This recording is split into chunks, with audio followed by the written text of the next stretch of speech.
In this video, we'll talk about how to improve Necrosenna. Can you put me down, please? I'm trying to make a video right now. How to improve your Gunlancer play.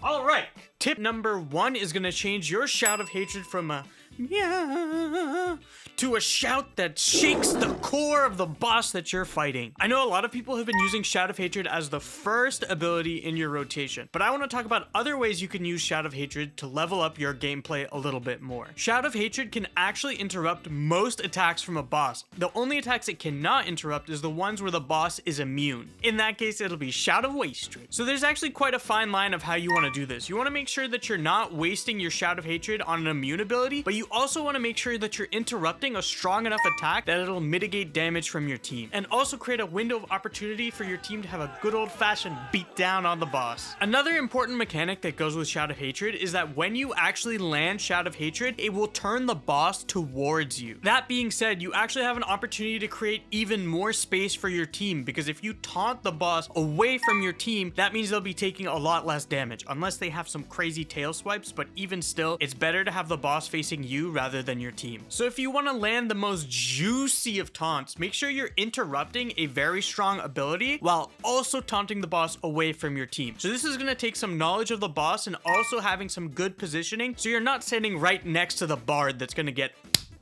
Another very important thing about Shout of Hatred is that you have to make sure that your shield is turned off when you use it. I say this because most people go the open weakness tripod. The open weakness tripod allows you to regain 20% of your shield charge when you use Shout of Hatred, but you cannot regain shield charge unless your shield is turned off. If I haven't harped on this enough, Shout of Hatred also has different interactions with certain boss mechanics that will make those fights so easy for you. So let's first talk about regular and armored Necrosenna. So I found this out in a Guardian raid the other day by messing up severely. So generally when you use Shout of Hatred on a counterable ability on a boss, it cancels the whole entire animation and you can't counter the boss. However, with Necrosenna in particular, when Necrosenna does a counterable ability, if you use Shout of Hatred first and then counter, the counter still goes through and Necrosenna gets stunned. Now, I'm not sure if this is intentional or not, but if it is, it makes this fight so much easier because Necrosenna's counter ability is a charge attack and it's so easy to misposition. So if you just Shout of Hatred, Necrosenna will automatically face you, like I said before, and then you can just hit her with a dash upper fire or a bash in the face. Considering armored Necrosenna is the first T3 Guardian raid boss, a lot of people struggle with that fight, and this is a way that you can carry your team to certain victory. Shout of Hatred also has a special mechanic with Chromium. With Chromium in particular, if you successfully land Shout of Hatred, and by that I mean you're not hitting him while he's immune, Chromium will instantly perform a counterable ability. So what you can do is use Shout of Hatred and then dash upper fire or bash immediately after, which creates an easily predictable scenario where we can consistently counter Chromium. I do believe there is a cooldown on this though, so you can't spam Shout of Hatred every time it's up and expect a counter. Editing Astro here, so I just wanted to mention that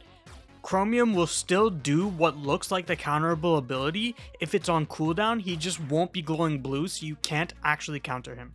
So just keep that in mind as well. Now that I've showed you how to scream so viciously at your opponent that they go home to their mama crying about the hurtful stuff you've said to them, you can put your teammates in your little Gunlancer backpack and carry them to victory and offer them some snacks and apple juice. Finally, we're talking about something other than Shout of Hatred. So the next is going to be using Gunlancer's energy as a cleanse. So this personally, I cannot take any credit for, as someone in the comment section actually mentioned this. So credit out to A Kind Gamer or AKG. So basically there's a tripod on Gunlancer's energy called Shout of Purification. This is basically going to allow you to have an ability-based panacea because the last debuff that your team and yourself receive is cleansed when you use Gunlancer's energy. Now, I wouldn't suggest using this in every single fight, but if there's a boss that specifically is debuffing your team to no end and it's causing a lot of damage, this is going to be huge. So some situations would be like Firefox Yoho or Chromium. Like honestly, dude, with the combination of Shout of Hatred and Gunlancer's energy, energy. Chromium is just shaking in his boots right now. But Astro, Chromium doesn't have boots, he's a turtle. Ignoring that, let's move on to our next tip. And that's to get the specialization stat from your pet. So the most important stat for Blue Gunlancer is specialization by far. And what's really cool is you can actually get an additional 10% specialization